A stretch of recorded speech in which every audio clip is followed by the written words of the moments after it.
es un gusto estar aquí platicándoles acerca del libro de Mercedes.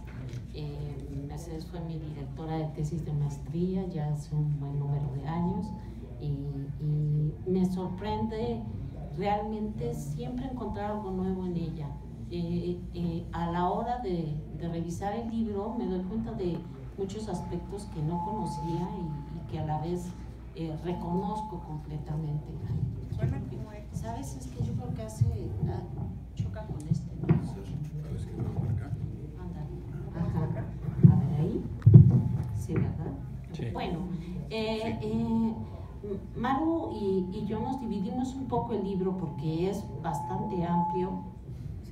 No te acerques tanto, nada más. A ver. ¿Ahí? Sí. ¿Está mejor? Bueno. Sí.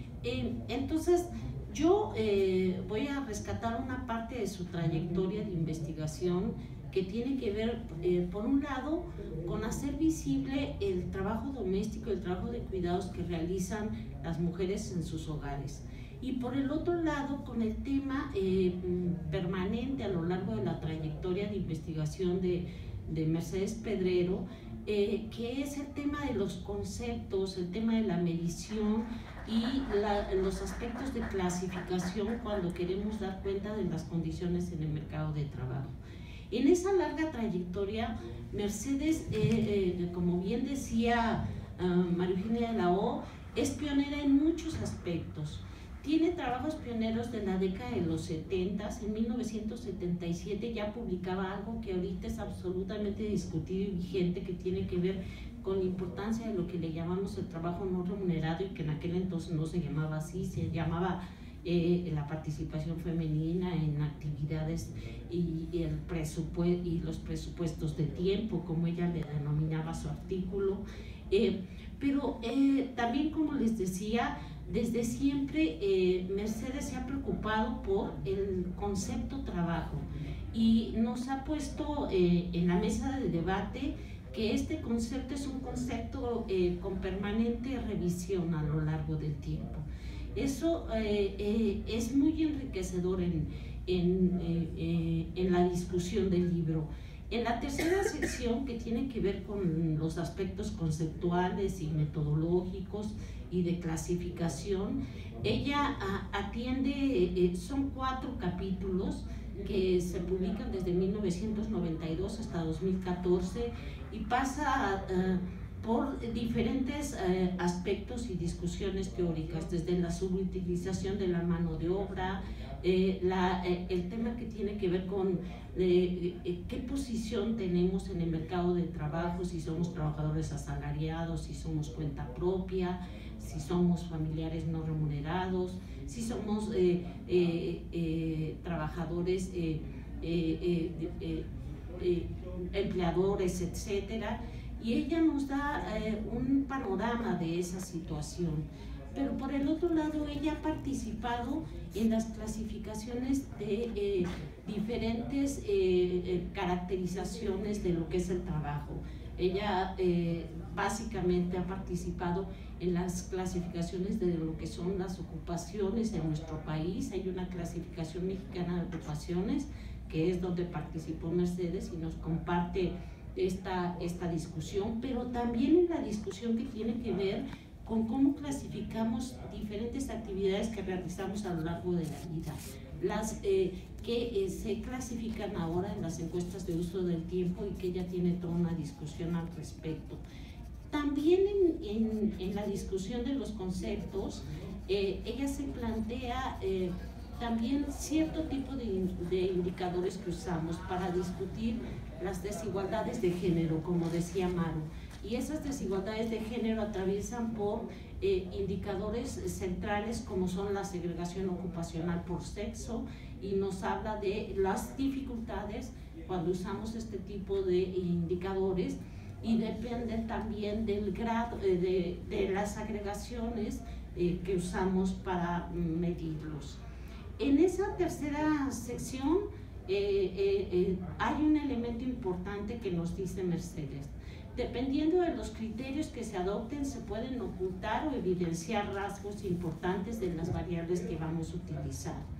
Y ella nos dice, por ejemplo, cuando queremos hablar de la estructura ocupacional, tenemos que hacernos diferentes preguntas.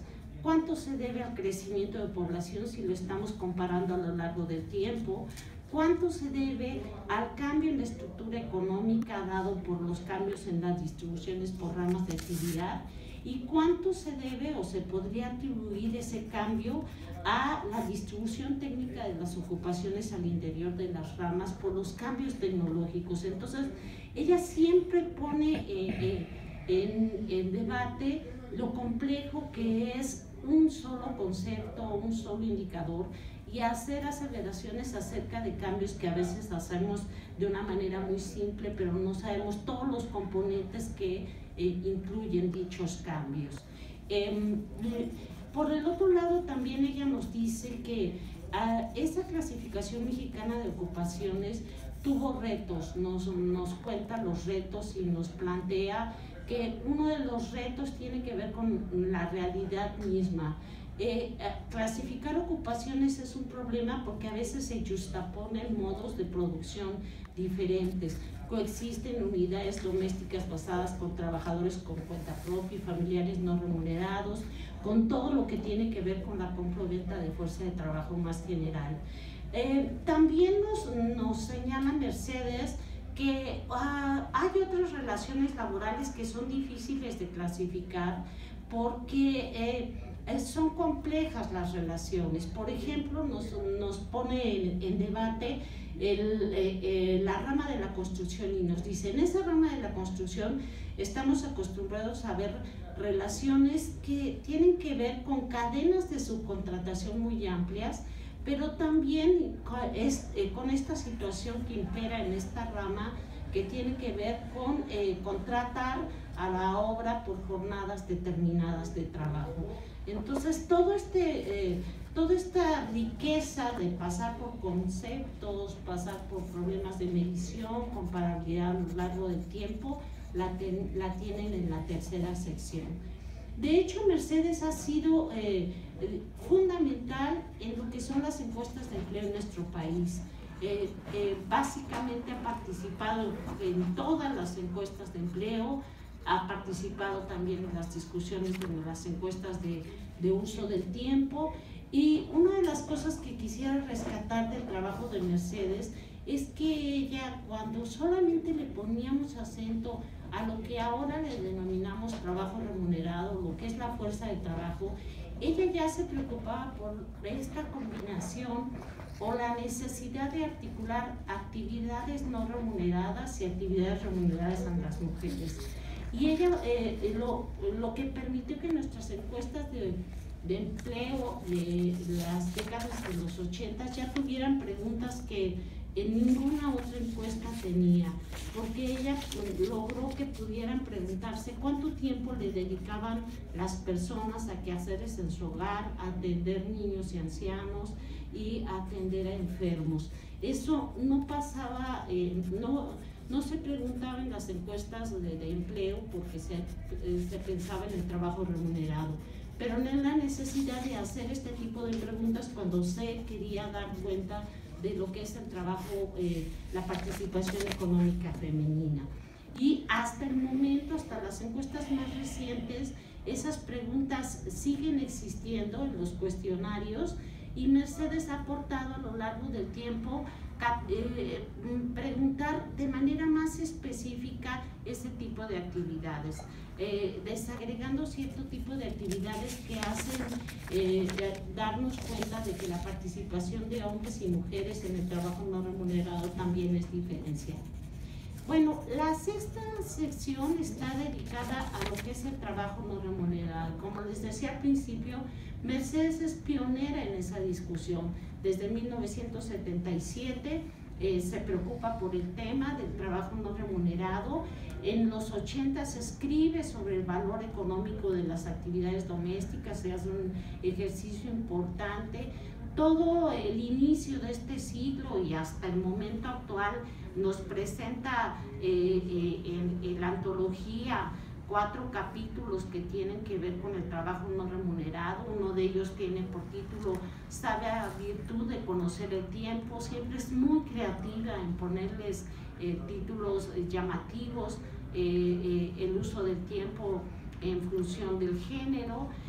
Ha tenido un aspecto que es importante señalar. Ella es pionera en esta discusión, pero a la vez se ha convertido en una asesora en América Latina para las encuestas de uso del tiempo.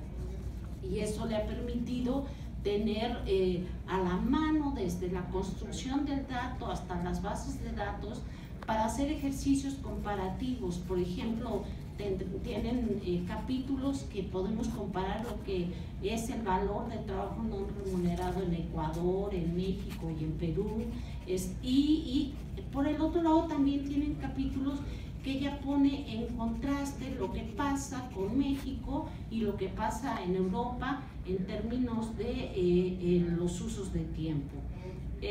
También creo que de manera central para atender este tema del trabajo no remunerado, ella nos dice que el problema fundamental es que para ver la participación de la mujer no se contabilizan los bienes y servicios que produce la familia para su autoconsumo. Y esto es el punto central que lo pone en debate desde la década de los 70s. Y también es muy crítica acerca de, regulaciones que se plantean de lo que tiene que ver con cómo preguntar en los instrumentos de medición. Y ella es muy rebelde también en ese sentido y nos dice, ¿por qué se tiene que supeditar toda la información a un sistema de cuentas nacionales, como nos dice la Organización Internacional del Trabajo? Y eso nos hace pensar a los que leemos y nos hace tratar de dar respuesta acerca de este asunto. Es muy detallada cuando nos plantea de manera especial cómo valorar ese trabajo no remunerado. Tiene pasos a seguir, entonces también ayuda a quien quiera iniciar el conocimiento al respecto. Y en ese sentido, los capítulos que les digo que ya son de este siglo son fundamentales para entender las formas de valoración del trabajo no remunerado. Ella, en un trabajo sintético que tiene para presentarnos lo que pasa con el concepto de trabajo, nos dice que no se puede entender el modo en el que funciona la economía total de una nación si se ignora una parte tan importante. Y no se trata de estancos separados, pues según sean los ciclos económicos, hay traslados tanto de trabajo como de productos. De ahí que sea necesario verlos juntos, el trabajo remunerado y el no remunerado. Ella utiliza el concepto carga global de trabajo, cita a la autora que plantea este concepto. Entonces siempre es muy útil, como les decía Maru, para didácticamente hacer el seguimiento de los capítulos. Bueno, también encontrarán capítulos que tienen que ver con diferentes aspectos o poblaciones a atender. Maru ya les hablaba de la población indígena, a mí me tocó la sección que tiene que ver con la tercera edad, y en esta sección de la tercera edad, Mercedes de entrada, por un lado nos dice a qué nos referimos con denominar tercera edad y nos pone en debate sobre ese concepto, pero por el otro lado aprovecha esta sección para hacernos una revisión de lo que debería de considerarse como política en términos de empleo y cuestionar lo que han sido las políticas en torno al trabajo en México. Bueno, ya Maru les contaba que en la segunda parte del libro es absolutamente novedosa, sobre todo porque no estamos acostumbrados a los investigadores e investigadoras a hablar sobre nuestras vivencias y nuestra vida personal. En realidad, ella lo que hace es algo muy novedoso en la actualidad, que es reconocer que nuestra propia vida nos hace ver los problemas e investigarlos de cierta manera. Tiene muchísimas anécdotas, es riquísima esta parte. Ella atraviesa por todo su curso de vida, nos dice que aprendió en el kinder, nos dice que aprendió en la primaria, nos dice que aprendió en la secundaria, en el doctorado, nos habla de sus distintas visitas a diferentes países en el mundo. En ese sentido hace visible lo que ha sido su vida. Hay una parte donde al hablar de sus anécdotas laborales habla de brincarse las trancas de la burocracia, y yo les podría leer muchísimos aspectos. Estaba dudando entre leerles un relato de su vida, pero vi que vas a hablar del exorcismo en la página, lo vi en tu página, entonces prefiero leerles algo de su trayectoria, de lo que tiene que ver con su anécdota de la vida laboral y que es su primer trabajo. Es muy rico el tema de su primer trabajo. Entonces Mercedes nos dice que